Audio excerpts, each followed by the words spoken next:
you haven't been here for a couple weeks, what we've been talking about, we've just been kind of building, building blocks. Collab Team has a proprietary process we call the ops solution progression, and we take businesses through their people, and then their processes, and then their planning, and then their projects. So we started with people, and we've moved into processes, and we talked about marketing for a few weeks, and now we've moved into finance, which is probably the most exciting, just like nail biting, hang on to the edge of your seat set of shows you're probably going to see on Coffee Experts Club. But I really feel like we need to round everybody out, right? Everybody's got to be rounded out. And a lot of times people that are running businesses don't have the best handle on their numbers because they just figure, we'll just grow sales. That's the solution. Numbers are down, we'll just grow sales, without realizing, no, your numbers, your P&L, your profit and loss, your balance sheet, these different tools we've been talking about, they really tell the whole story. And sometimes the story is you got a big hole in the side of the boat. So no matter how much you're rowing, like water's coming in. So I would suggest patch the hole. And then as you grow your sales, you're only going to see more and more net revenue. So I think that as we've been talking about finance, I want to always also let you guys know we're setting baseline, right? We talked about that a little bit this last one. This is finance, intro to finance. Like we're going to do finance 2.0, finance 3.0 over the course of the next set of months. Tasha's so excited about that. She's like, yes. Got off my couch for this. I told her to Kari last round, I'm like, you better get off the couch, sister, because this is the one that's going to put you into sleep. And then I'll make fun of you forever if we catch you on recording sleeping. So don't let that be you. But anyway, we're gonna set some base levels and build up from there. But last week we kicked off finance and we looked at just kind of general profit loss. We talked about the story they tell. We talked about COGS. We talked about above the line and below the line. You know, anything above the line is like COGS and your cost of goods. Your gross, your cost of goods. Anything south of the line or below the line is all your expenses, and that gets a little bit more detailed. Ben's going to take us a little bit deeper into COGS today. Drew's going to talk to us about labor next week. Just because I feel like those are the two biggest controls you have on your business to regulate where your money's going, is how you're spending and then how much labor you're using. So Ben, with that amazing intro, do you have anything to say before you take us into the sweetest things probably these people have ever seen in their entire life? Nice day outside. It is a nice day outside. Has the snow all melted in Tri-Cities? It is almost gone, and it's like 45 right now. Yeah, so that's great. It's sunny, and it's a great day to jump into financials. I love it. Corey, how's it up north? Nice. We had a good little snow thing come in right after Christmas, hung around for about a week or so. And I mean, good old Eugene, Oregon area, just nice overcast and rainy. It's wonderful. Oh, that does not sound wonderful. Doesn't sound it. And Tashi already gave me the update on Reno. Snow's going away, at least on the valley floor, but up in the hills, still some good powder for riding. Mm-hmm. Yeah. So we'd love to hear. All righty, Ben, take us into the magic. Show us what you got. Cool. Well, let me share my screen real quick. So piggybacking off of P&Ls last week, those can be pretty in-depth. They can actually be very in-depth, and it's very easy to get lost in the weeds when you're looking at a P&L, especially if we're talking about like multiple locations. If you've got more than 2 or 3 locations in a P&L, it's just like you have to spend 15 minutes just to figuring out where you are in it, especially if you're not used to diving through them. So we're going to be looking at a tool that we actually didn't create for this specific topic. We actually created it more for our people, which we'll get into. We'll actually dive into this tool more in People 2.0. We based an entire rev share type bonus system for our company at Roasters Coffee around this sort of tool, and it was how we bonused out employees on a monthly basis. But in the People 2.0 section, which we get to, I think probably next month or after that, we'll really dive more into this tool on that side of it. What I like this for, at least for today's topic, is it really sort of cuts down the noise of a P&L. So you're not dealing with operating expenses, debt, liabilities. You're not having to wade through all of those numbers.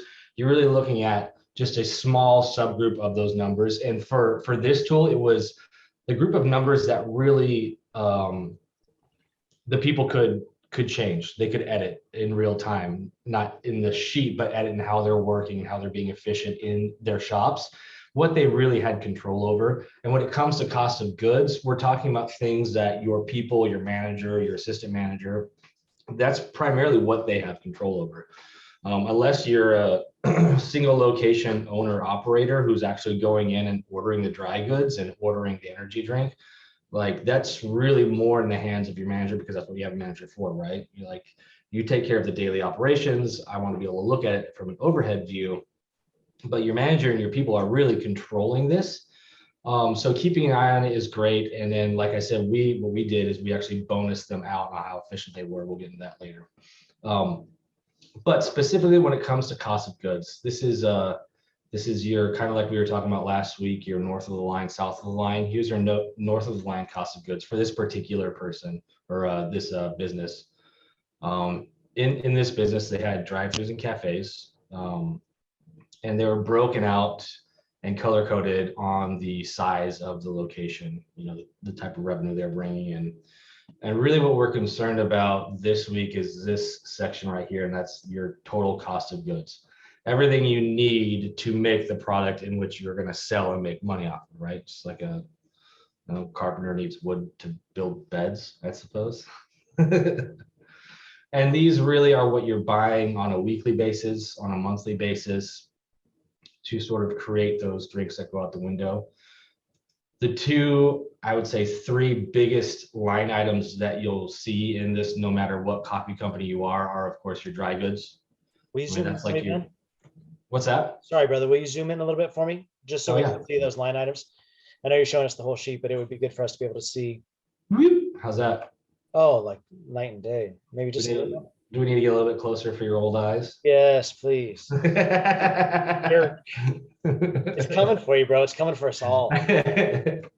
So dry goods. This is really what is going to be your number one, depending on how you source your coffee. You know, your beans are most likely going to be number two. Of course, these are the two products that you're using the most of, that you're creating most of your menu with. It makes sense that they're the two biggest products.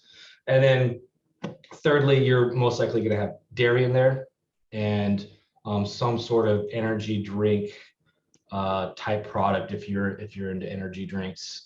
Fun fact about these two here, Rebel Energy and Red Bull Energy. This is the proprietary energy drink that we created for this client, and this is for an entire month.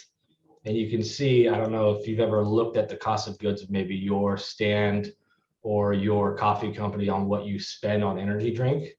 Like, this is stupid low.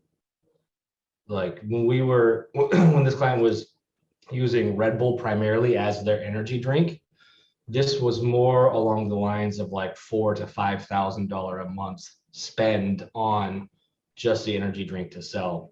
So to go from $4,000 to $5,000 a month spending on energy drink down to $300 a month, like that's again where that sort of like hidden cash flow comes in. You're like, where do I have cash hidden in my company that's being spent that I can sort of actually realize that cash in a savings, and now I've got all this extra money in my pocket. And that's what we did with this one. It was a huge deal. If you're at all interested in DrinkWorks, we do that for clients all around the world. That's right, we do. Isn't that right? So that's a huge savings. And again, your whole focus, the point of your focus on your COGS is to, like Aaron said, make sure that you don't have any giant holes in your ship where you're just bleeding cash, but also to find where you can grab cash that you didn't have before and sort of kind of create it out of nothing in the form of savings. Energy drinks is a really easy one to do that with. It's also a really easy one to bleed with, especially if you're trying to do some sort of like unique or boutique type energy drink. There's 1,000 different energy drink companies out there who all want to peddle their wares, and all of them have some sort of niche they're trying to cater to.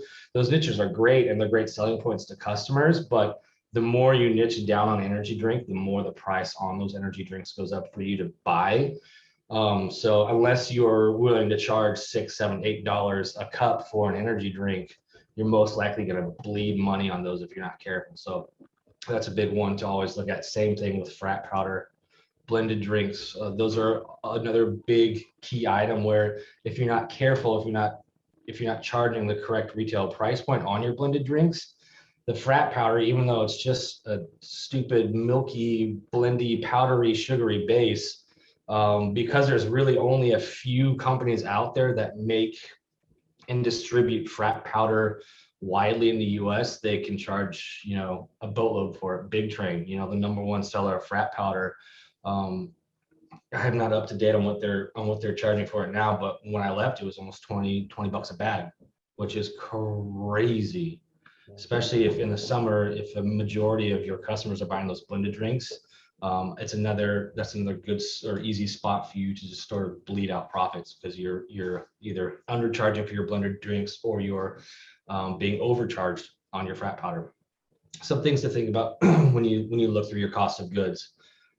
So my advice when you're looking through a P&L or maybe a stripped down P&L like this is to look at your menu or keep your menu in mind, and then look at your list of cost of goods and say, okay, what are my top 4 things that I absolutely have to have that I'm always spending the most on, that goes in just about every drink, and how can I cut that down? Or how can I find some way to realize savings on this? Because the last thing we want to do, right, is up our prices. Nobody likes doing that. Customer hates it. You hate having to do it because it gets you out of whack with your competitors again. But the idea is, where can I find these cash savings? And you're only going to figure that out if you're constantly looking at your cost of goods, like what's being over ordered, what's being under ordered, what's being overcharged, what's being undercharged, and really keeping this in line. Ideally, when it comes to your total cost of goods, this line here, you want this beneath 40%, under 40%, under 35 ideally. And in this company, they did a pretty good job of being under that 35 mark. A couple of these shops here do great. It's hovering around 30%. I think there was one in here who got a little out of whack and went up to the 40s and above. And that's sort of that coaching point that Aaron talked about last week, and that when you notice this and you go, ooh, I don't like that. What's causing this, this giant jump here? Well, my coffee beans at this particular location are outrageous compared to my other locations. And that's a really good coaching point. Or if you have a regional manager or even just a shop manager to go, hey, let's look into, why is this so high? What happened this week? Did you guys just way under order? Did you way over order? Did we do some sort of promo that just, spiked your coffee sales? This is where I would ask, start asking questions about your COGS. You can see here also their dry goods ordering is slightly higher than others around them. 14% here and 14% at this shop, but this shop's total cost of goods is only 32%. So they're ordering the same as this shop, but along with their coffee beans, they're increasing their total cost of goods above that sort of 40% mark that we're hitting. And ideally, the next month, the shop's going to bring that back in line. They're not going to overorder, probably is what happened on their coffee beans. They way overordered it in anticipation of something happening, and that something didn't happen. So they go, we have all the coffee now. So these are those little line items that you want to be looking at and checking at and keeping an eye on monthly, ideally. Aaron or Drew, do you have anywhere you want to interject on that? Yeah, I would say just the wisdom around the reason you want to get comfortable with your numbers.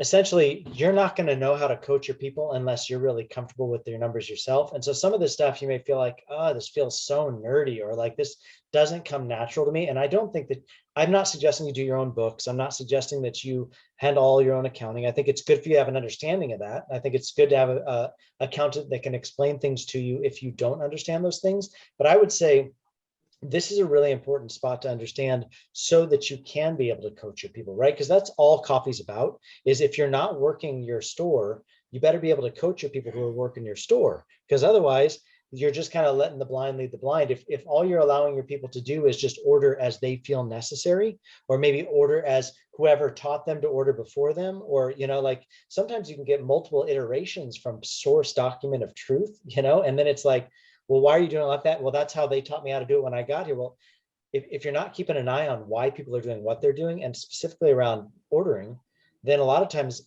it's not like you're not going to work through that product. And I think a lot of people are like, listen, we're going to go through it. It's not that big of a deal. The downside is that you're locking up a lot of your cash into physical inventory in your stores that you could be using for other things like marketing, that you could be using for other things like, growing your labor pool. You know what I mean? Like, from how do I know when I need an extra tier over just my managers? Well, that's justified when you know that all the nuts are all tightened down and everything's tight in the shops, and you've generated this much extra profit that you can put out another body that's maybe a higher tier player. So I think COGS are really important for the sake of just having a working knowledge of what should the general percentage be, like Ben just did. But there will be times where there's variance, and when there's variance, asking yourself, like the thing that really jumped out at me about that store that Ben pointed out that the coffee was higher was their sales were really low that month. So that means there is a baseline too, like we run coffee shops. So there's a baseline of how much coffee is probably going to go out the door. But if you drop your sales, that's going to raise your percentage of what that cost of goods is going to cost you, So then it becomes a question of how are they lining up on their sales? How are they lining up next to like stores of similar volumes? And that's how I would usually do it. That's why I color coded these, the incentive matrix this way, is so that I could quickly, with an eye, glance across it left to right to see who was out of alignment in like size, so that if all the light gray are at 14.9, 14.8, 13.4, 12.3, let's talk about that for a minute. So will you go over to the 12.3 one, Ben? I think it's column X. So that one there, I mean, that's a high producing store, but that's still a pretty low cost of goods for a store that's generating that much, and so just asking ourselves, okay, so is this a month that they under ordered, and that we're going to see a spike again next month? So I'm not only looking to slap people on the hand about overspending, but I'm also looking at it for the sake of teaching them, hey, let's get you into a groove where you're not over ordering one month and under ordering the next month, and then we're in this swell, because then it makes it really hard to predict how much net I'm going to end up at the end of the month. Because if this month was one of your spikes, then that means my net, what I'm walking away with at the end of the month, is going to be sizably less. And it's great when you can start getting into a place where you can forecast how I want to spend, because I know how my stores are going to perform. And so I think that's more than anything, these may just look like numbers. They may just look like why do I need to get this deep into it? Bottom line is, it's all for coaching's sake. And the reason why you coach is for the sake of your forecast to turn out in a way that you can predict, when can I open my next location? How much money can I accrue this year, put in the bank towards my money down to the banks to take out money, to be able to do my next location? All those things are dependent upon how your money is being spent, not only how it's being earned. Yeah, that's good. I would say also, when it comes to your COGS and this percentage and, affecting this percentage for the better, there's really, I think, three big ways that you can affect your COGS for the better. That's coaching your people, like Anna said, like coaching your managers on how to order effectively and efficiently. You can try to look for different products of the same that you're using. In this case, it was the Rebel versus Red Bull. Same product, nearly the same product, just found a much more cost-effective way of producing that product, which in turn saved a whole bunch of cash. Or there's negotiating with your vendors. And that is, of those three, I would say, of course, coaching your people is something you want to be doing all the time, no matter what anyways. Finding a different product, that can be difficult, take some resources, take some research to go out and find those products. Negotiating with your vendors is probably the easiest one, because all it is like an email saying, hey, I noticed this other distributor is charging this is charging $6 a bottle for Torani, syrup. You're charging me $6.50. Can we meet in the middle on that somewhere? Or can you give me a case discount if I buy, more than a case at a time? Or can I get like maybe even a pallet discount? Can I purchase a pallet of this syrup through you? You can hold it there, but we both save money on it because it's cheaper for you to buy a pallet, and you can sort of pass that savings on to me. Could we do that? Little negotiations like that with your vendor are super easy, especially if you have a good relationship with them. An email or a call, I mean, the worst that they're going to say is no, and you still are paying the same price. Best case scenario, they say, oh yeah, sure, no problem. Let's work out a deal. We'll plan on purchasing X amount of pallets of this syrup for you every month. We know you're going to use it, and we'll work on passing that savings down to you. That's a really easy thing to do.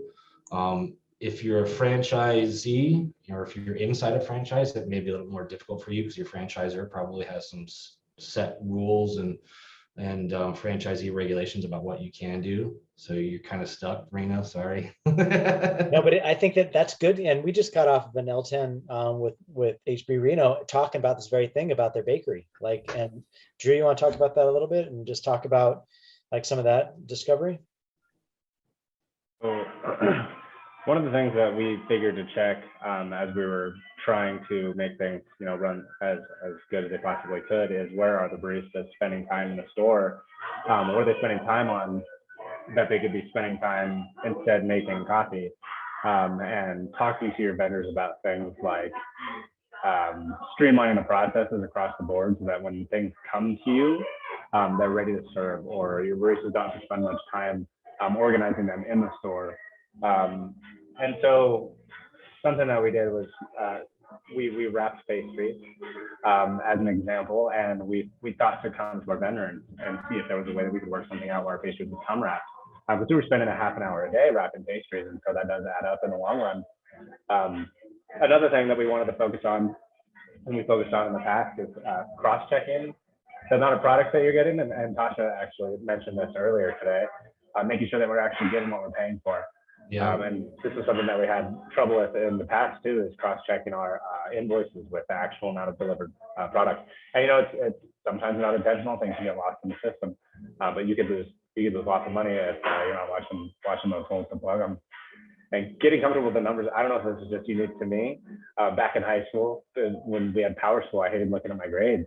I hated keeping up with the numbers, because I was always just fearful because my grades are going to be bad. They weren't always bad. They were, of course, sometimes. But I know that when I got used to looking at them consistently, I would know where to go, which teachers, which subjects to go to ask questions. And in a sense, this is the same way for me as we grow into business. I was uncomfortable with my tallies at first, and I remember Ben slapping me on the wrist way back in the day because my tallies were a mess. And he goes, "Dude, what are you doing? Your tallies are all over the place." It was leftover, internal fears of looking over my numbers, I guess. So of course we fixed them up quick. And as you get more used to looking at these sheets, you know where the inconsistencies lie. And I would always say, as a leader, it's the best to know at least what inconsistencies can look like. Like Aaron and Ben said, it's always the best to be coaching, and the best way to coach is obviously to be well versed in the tools that you have to use. It's good. That's cool. I think the cool thing about this sheet, and I know we'll jump into it more next month when we talk people, but when you can incentivize people for being efficient, like that makes everybody feel good, right? Because everybody wins, So I think that part of our role as leaders in businesses is to impart knowledge to people so that whether they stay with us or they go on, we have these kids, these most managers of stores and coffee are like 19, 20, 21. They're just kids. They're just learning, And so if you can impart knowledge to people and give them like platform to build and grow into, I think that's one of the best gifts we can give people. And on top of that, it helps your business when they understand how numbers work like this. And if you can incentivize them for doing well by doing it, if you say, hey, if you can keep your efficiency threshold at this, we're going to bonus you out at this percentage. I think that it's like a win-win-win all the way around. The company benefits, you're investing in your people so they benefit, and then they make a bonus on the backside of it, and you don't feel bad about bonusing them because you're bonusing them on money that they saved you, So it's not like you're having to come up with new incentives, or like, I think a lot of times for businesses, it can be like raises are just a pain point. I remember Ben like raking over like minimum wage increases in Washington when he was running it, for 150 employees, minimum wage increases, man, talk about kicking in the teeth. because it's not just like you can raise the bottom too, it's going to lift like high water lifts all boats, you know what I'm saying? So like as it raises, like everybody else is going to go up too, which can be incredible cost for owners, you know, on the same cup of coffee. And how do you justify it? One of the cool things about what this shows is we're not suggesting just giving money to people. We're suggesting teach them how to save money, and from that savings give them a piece, because then they enjoy it, they learn from it, and it's going to benefit the company as a whole. Yeah, there's this weird sort of bad habit I think a lot of small business and business owners have, is where they want to hide their numbers from their employees. Like the numbers are secret, like it's sacred, like cow, you can't ever touch or look at. Numbers always need to be hidden. And from maybe your brand new baristas, yeah, that makes sense. You know, there's the skill gap and even understanding those numbers is very wide. But giving something like this to your regional management, to your location management, where they can physically see how they are doing, not only continues to coach them to do better, but it's a way of you saying, hey, I respect your position as manager of this location, as regional manager of this area. I want you to see what I see when I evaluate how your location is doing or how your region is doing. And I'm doing that purely based on these numbers. And you and I can talk about what's good and what's bad about them, and you can take that back to your people and you can sort of disseminate that down and say, okay, how can we be more efficient, guys? How can we do better at ordering these dry goods, for example, so that our shop's efficiency net in this case is staying high and it's being profitable. So speaking of that, actually that takes us to the next point of being able to coach your people with tools. Another tool that we're gonna go over more in the future, this is again sort of preview, is another tool we put together. It was called the Dry Goods Smart Ordering Sheet. So depending on how you order your dry goods, some shops may have an automated ordering system, you know, an app that you use. Most of the time those apps and platforms are a big cost to pay for if you're first starting out. If you've got 1, 2, 3 shops and you're just like calling in an order based off of something you've chicken scratched on a piece of cardboard, like that's most likely how it started. It's usually always how it starts. What we realized early on is that's a real easy way for you to overorder, underorder, overorder, underorder, overorder, ran out, didn't have enough, ordered more, got too much, now it's sitting on the shelf for 3 months. And again, your dry goods are just all over the place. We had one shop in particular, actually, back in the day that was notorious for being a smoothie grocery store. You go in there and they would have 50 containers of strawberry smoothie. And it never went away. It was like they were like, we need to always have 50 cases of strawberry smoothie on the shelf at all times. And you go back and you're like, dude, what are you doing? This is like thousands of dollars worth of smoothie mix. It's January. Why do you have so much smoothie mix? Because the manager would just be like, they would see 3 smoothie mixes be used and be like, gotta order 10 more. And it was just like, that's where that you have all of that capital just sitting on the shelf in the form of little cartons of strawberry smoothie. So ideally what you want to do is coach that manager to say, okay, look, you obviously don't need 50 containers of strawberry smoothie. It's January, there's snow on the ground. Nobody's even buying these. So how about we order in line with what the customers are actually buying? Maybe have a few on the shelf, so you don't run out in case all of a sudden strawberry smoothies are popular at the high school. But let's not put all of our money onto the shelf and just have it sit there for the rest of winter. And what we did is we sort of built this tool to help them with that. This is the items that we would order from our distributor. We went through a smaller, more mom and pop distributor, which in my opinion are the better ones, just because you get much better customer experience. But we would line out all of the items that they would need and order on a weekly basis, from cups to straws to cleaning products, all of your basic dry goods. And what we did is we created a system so that they would have a set of pars every time they ordered. If you don't already, I recommend every week that you're doing ordering, you're taking inventory and keeping track of it. Because if you're not actively doing that, you're not ever going to do that at all. And so with this company, it was a duty of the manager, or sometimes tasked down to the assistant manager. They would go through it there and they would count their inventory, and they would input their inventory every week before they ordered. by doing that, it created due to some handy dandy fancy math in this sheet, they would count their inventory of how many bottles of Torani syrup, Irish cream syrup they had for some, for example. And the math in this sheet would tell them, okay, you should order X amount of bottles because this is how many bottles we've determined you'll need, whilst also giving you a par of 1 case of Irish cream on your shelf. And so it sort of gives them a smart ordering system so that when they're ordering week over week, this system is keeping track of how much they're ordering, how much they're using. And each week is saying, hey, look, you used this amount last week. You've got this amount on your shelf. You could probably bet that you'll need to order this much to match that for next week. So we call it a sort of smart ordering sheet because it tells them what to roundabout order. Now, obviously, this isn't perfect. This sheet doesn't know that, Thursday night there's a basketball game, right down the street from you, and you're gonna have 4 busloads of high schoolers come through. It doesn't know that. Like that's the point of a manager, is to know those sort of things. But it keeps them from going, how much Irish cream did we use last week? You know what? I feel like it was a lot, but I can't quite remember. So let's just go ahead and order 3 cases because I feel like we went through a lot of it last week. And lo and behold, they only went through 6 bottles last week, and now you've got Irish cream on your shelf for another 4 weeks. What you want is to give them a way to be able to get away from gut feeling and go based off of, okay, exactly what happened. And I can take exactly what happened and I can superimpose what I might know is going to happen in the future on that. I know there's a basketball game coming up. I know it's supposed to snow, 12 and a half inches on the weekend, and it'll probably be dead. That's really the genius of your managers. They know what's going on in their shop. So if you give them a tool to have some metrics behind it, then you're really going to set them up for success to order correctly and not have 50 cartons of strawberry smoothie on their shelves. That's good. Any questions on that? Do you guys want to dive any deeper into it?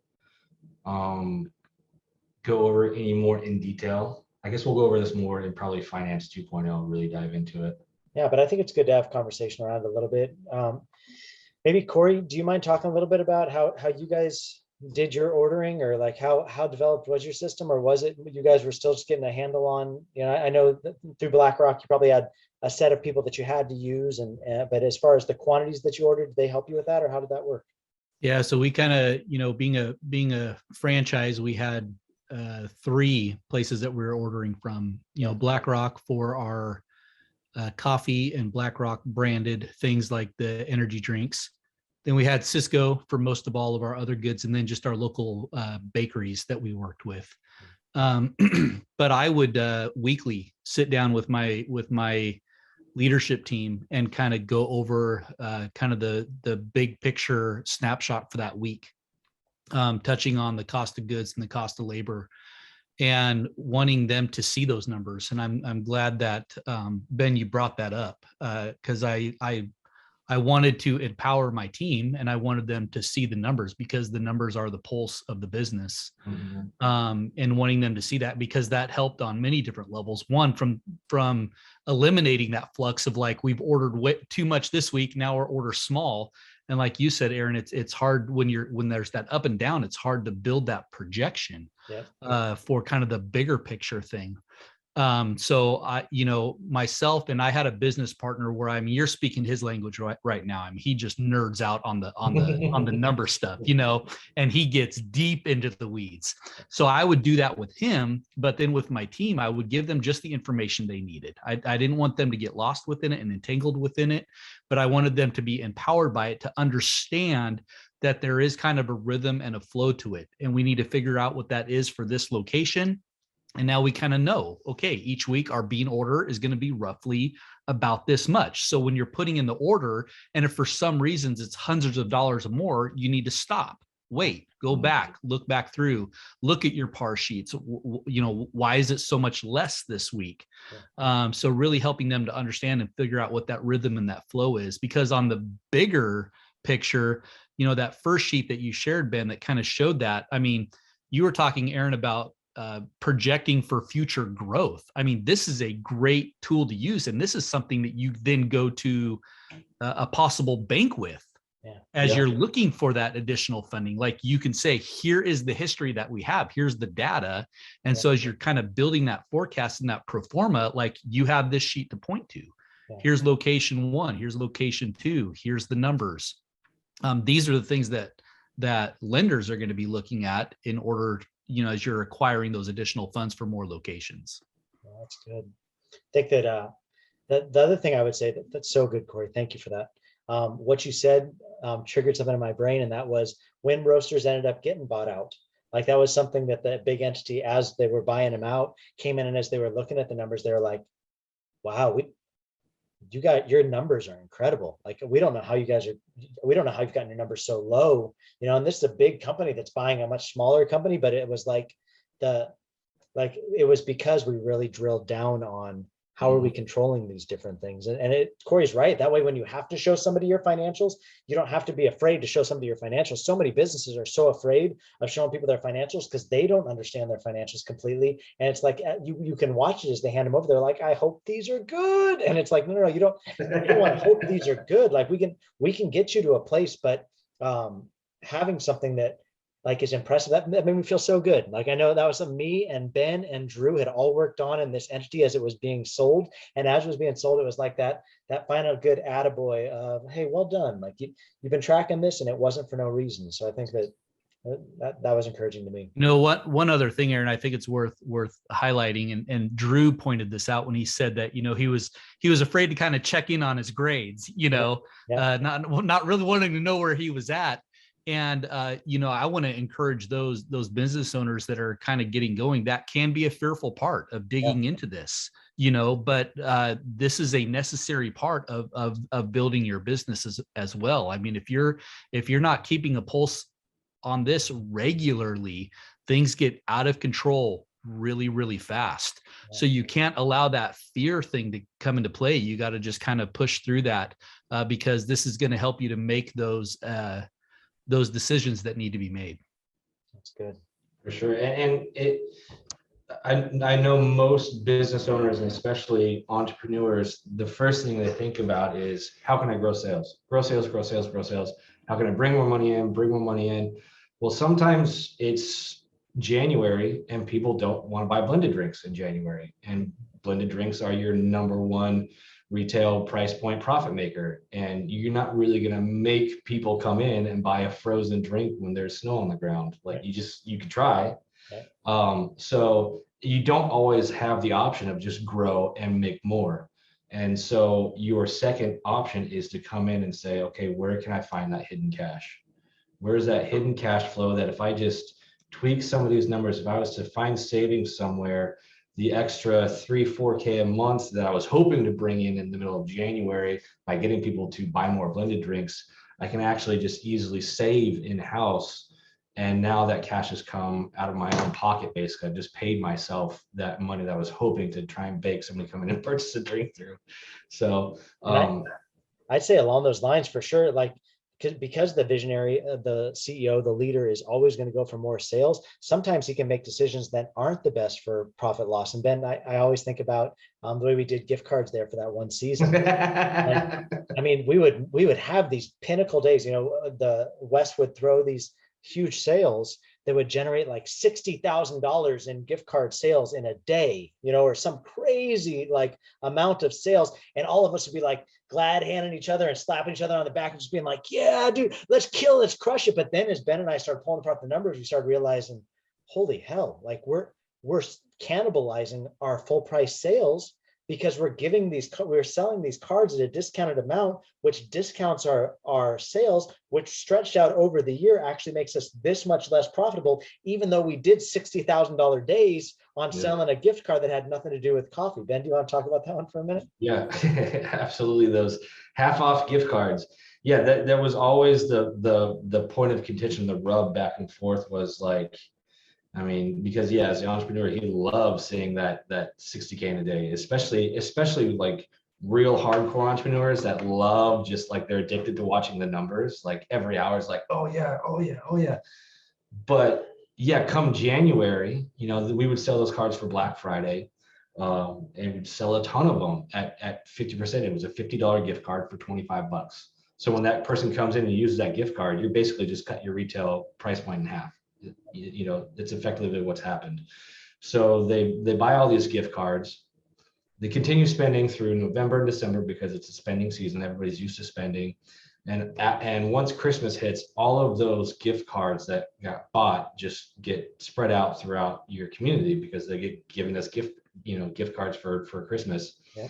And then a week later, you see that all of your sales switch from like 80% cash and credit, 20% gift cards to like 45% gift cards and like 55% cash and credit. And you go, oh my gosh, I have no income coming in because all these gift cards have returned to me and it's just like fake money.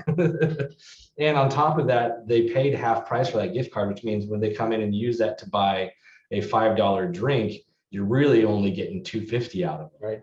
So that's something you really have to think about as the January and February month goes on, is like, am I really shooting myself in the foot with these gift cards?